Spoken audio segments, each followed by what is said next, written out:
Stop using behavior-based interviewing. It doesn't work. Or let me rephrase that. It doesn't work well enough for hiring high performers. It produces inconsistent hiring results. To explain, let me start out by giving you a crash course in the evolution of interviewing and hiring. In the beginning, we asked yes/no questions and then moved to open-ended questions so we could get more applicant information. From there, we evolved by asking hypothetical questions. What would you do if? And then we soon discovered we got hypothetical answers from our applicants. Next, we did hiring based on our gut feeling, as if our gut or intuition connected only with high performers. And we soon learned that's not the case. Next came a big step in the evolution of interviewing and hiring, and that was the introduction of behavior-based interviewing about 20 years ago by an industrial psychologist who told us past behaviors are the best predictor of future behaviors. And sure, this greatly improved the interviewing process and how we selected employees, considering how we had been doing it. But after using behavior-based interviewing for a while, we started to see the holes in it that caused us to mistakenly think some marginal job performers were really good hires. And then we evolved. But let me share with you first 5 reasons behavior-based interviewing doesn't work.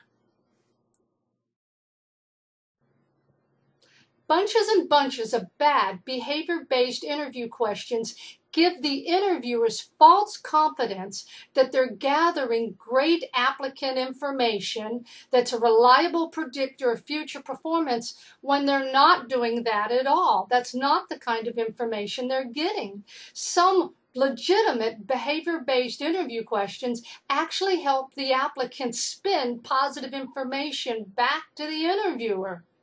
To learn more, watch my video, Stop Asking Bad Interview Questions. Past behaviors are not always a good predictor of future behavior. Why? Because you can't distinguish between past isolated behaviors when someone is on their best behavior and normal everyday behaviors. During an interview, if you get an example of best behavior, one that happens only rarely, then you still don't know how this person behaves and performs normally. Hire this person and you could be in for a big surprise. Reason number 3, behavior-based interviewing is skill-focused.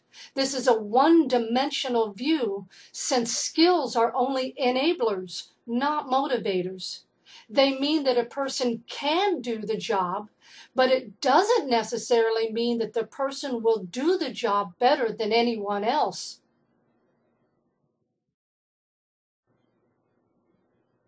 And speaking of motivation, using behavior-based interviewing is not an effective way to accurately assess it. Motivation isn't something that's all or nothing, always on or always off. It's about self-motivation or the lack of it, how much you have to push someone to do their job. Every applicant can tell you at least one time they were self-motivated, but that doesn't make every applicant a high performer. The key to hiring high performers is learning how to assess motivation correctly.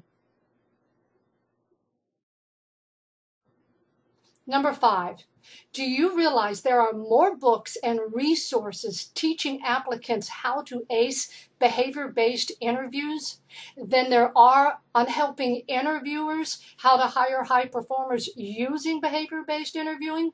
That should tell you something. Interviewers, I know you want to do a great job at hiring, but using behavior-based interviewing is like interviewing in the dinosaur age. And in case you don't remember what happened to the dinosaurs, let me remind you.